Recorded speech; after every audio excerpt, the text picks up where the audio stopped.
আল্লাহ তাআলা তার প্রিয় হাবিবের কাছেও দেননি।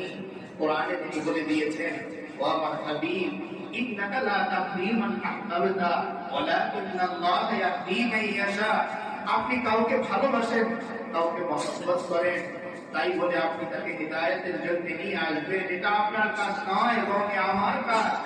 যে বান্দা আমার কাছে নিজের হিদায়াতের জন্য দোয়া করবে, আমি একমাত্র তাকে হিদায়াত দিতে পারি। পৃথিবীর আর কেউ তাকে কি করতে পারে না, হিদায়াত দিতে পারে না, সঠিক পথের দিশা দিতে পারে।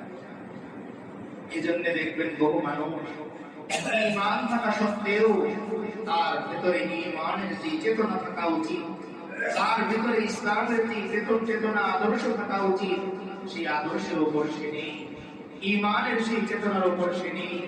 যেমনি ভাবে একজন মানুষ শিক্ষিত হওয়ার পরেও অনেক সময় তার আচরণে এমন কিছু প্রকাশ পেয়ে যায়